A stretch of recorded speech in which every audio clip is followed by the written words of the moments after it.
Welcome back. I'm your host, Master Sergeant Retired Anna Maria Bliven, Veterans Onward to Prosperity. And we have with us today, all the way from Glasgow, or did I say that right? Glasgow, Scotland, Yep. Maria Zaney. She's an actress. She's in TV, films. She's all into that. And she is also a historian, researcher of people that we are very well aware of and very well acquainted with, that before we learned of them as being actors and actresses, they were actually serving in our military. Maria, welcome to the show. Oh, hi. Hi. Oh, and Anna Maria, I've been looking forward to this. Yeah, absolutely. I'm a producer, director, writer, researcher, development producer, senior consultant as well. So I do a lots of different things. I'm also a published author. So I publish children's books. I'm right now, and I'm in the middle of doing another book right now. I think it's more going to be. It was meant to be children's, but I don't think it's going to be. But what I'm like you, I go when I research something, I go into a rabbit hole, and I like to research a lot of things. So I love like actors from the the heyday of Hollywood. Like say, I loved my father and I used to watch, like for example, Spencer Tracy movies. We used to watch Jimmy Stewart movies, Clark Gable, Errol Flynn. Oh, I had a big So, crush on so Errol Jimmy Flynn. Stewart, Clark Gable, Errol Flynn, they all had military backgrounds. Yeah, Errol Flynn unfortunately did not. However, Oh, he wanted to be in the military. Unfortunately, he um, didn't pass the military physical test. So if you think about it, that's quite funny. Errol Flynn, swashbuckling hero, didn't pass the fitness test. So what happened? He actually has lots of ill health. So he actually got malaria in Papua New Guinea. He also had a heart murmur. He had some types of, because he was a bit of a ladies' man. We're not going to say the type of diseases he had. And he had latent, what do you call it? Oh my God, like in TB. So oh, if you just put out there that the Mbati idol, who was physically beautiful and athletic and was a swashbuckler, and was taken over from Godly Fate Bank Jr., putting that out, that he wasn't fit for service, that wouldn't be too well for the PR at the studios. Unfortunately, no. However, what you don't know is Errol Flynn's got quite a sad story. His son, Sean Flynn, actually went to Vietnam, oh, but as a, as a war, as a journalist, he, as a photojournalist, he and his colleague Dane Stone went over in April 1970 over to Cambodia. They were actually, instead of going into limousines, they went on to motorbikes and crossed into Cambodia. But they were apprehended by the Viet Cong. And from that day, they were not seen again. And they were given to the Khmer Rouge. So Errol Flynn's son was also an actor, but he was passionate about going, being of service and going out with the special forces and taking pictures of the war in Vietnam. So if you look for Sean Flynn, you'll see a lot of his amazing pictures capturing the brutality of war and what war meant. And he actually done also the Palestinian war as well. So he was only 28 when he went missing, and Dane Stone was 30. And Errol Flynn's son, Sean Flynn, was engaged to be married, and Dane Stone was actually married. So that's pretty sad. So in 1984, his mother had spent so much money, Errol Flynn's ex-wife, to try and find her son. Never found her son.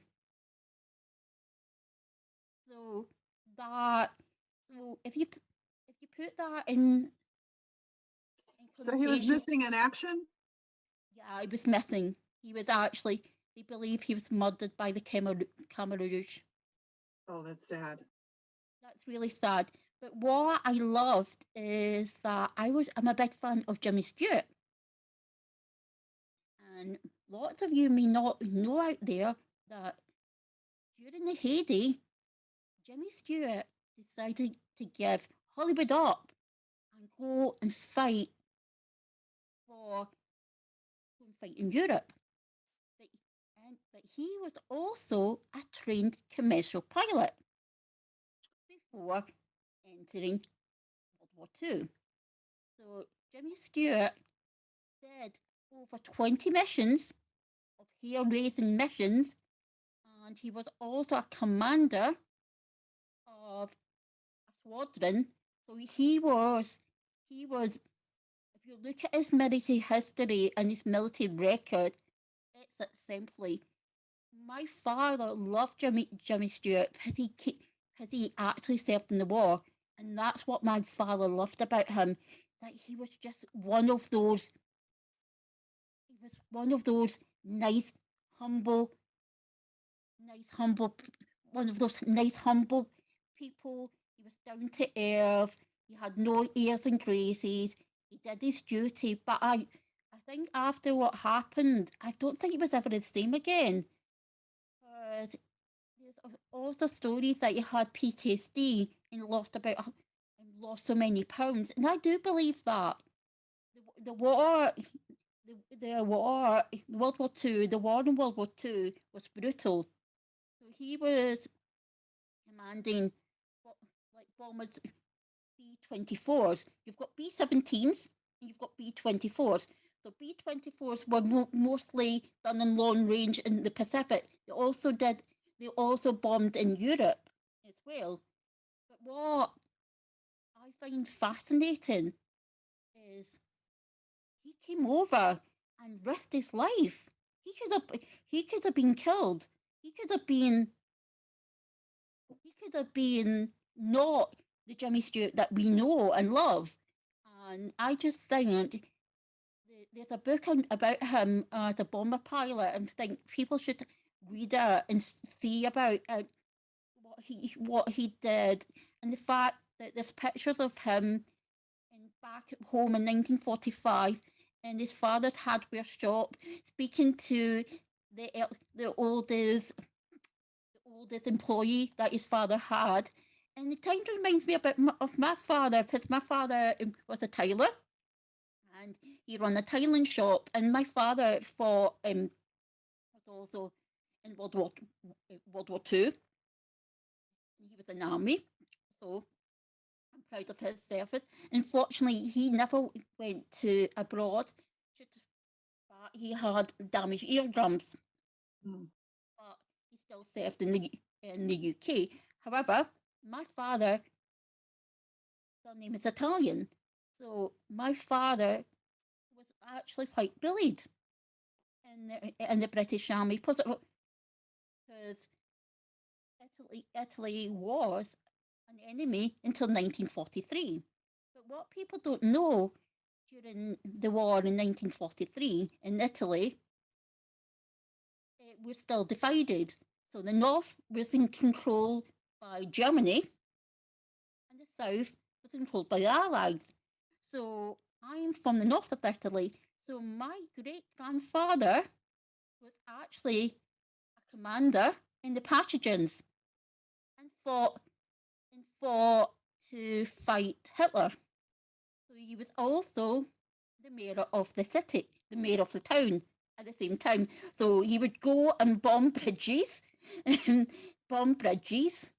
night, and then, but then he was also well educated, so he used to to help everyone to read and write, and he used to help them. And I'm so proud of that history. I'm so proud that my great grandfather actually fought Hitler, and but he was betrayed.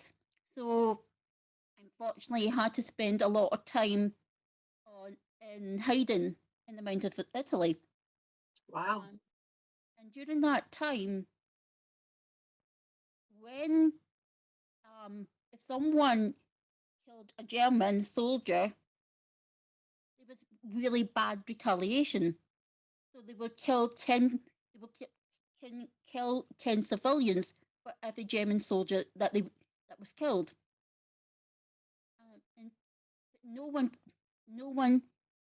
told where my great grandfather was. No one told on him. They had so much respect for him, and that makes me proud. And so I think watching these programs like stars like Jimmy Stewart and also Clark Gable, you may not be aware, actually served as an airman and actually did a film in the air and actually was a real gunner as well. And he actually did about 5 missions, but he actually did a bit more than that. But what people don't realise, people talk about Top Gun being the first aerial combat movie. No, no, no, no. That was done in 1943, and it's actually a documentary. So I want people to have a look at that and say, wait a minute, Top Gun is claiming they're the first to do aerial combat. No, you're not. And I'm quite like that. I'm quite, you know me, I like to say, no, there is movies before then. So he had like a camera operator and a sound man. But he also he almost one time he almost never came back because a bullet ricocheted off and went up the turret and just missed them. But what people don't realize is Adolf Hitler put a price on Clark Gable's head. Because he admired Clark Gable. I don't think Clark Gable would like that. But I think what happened is his wife, he married his wife, Carol Lombard, I think, and in 1939. Unfortunately, she died in 1942 in a horrific air accident in the United States. I don't think he ever really got over that. I think, although he was a womanizer, like Ella Flynn, I don't think he ever really got over that death. And I think that's the reason because himself and his lovely wife did a lot of raising money via war bonds, and that I think is really, really quite touching. And I think when he went to England, and it's funny, Jimmy Stewart and Jimmy Stewart and that Gable were actually I believe they were friends because they were actually under the eighth Air Force. So because I think Jimmy Stewart, if I'm not mistaken, went to Clark Gable's funeral. Or either Clark Gable or Ella thing, I can't remember. But that's what I love about researching and then finding out about things.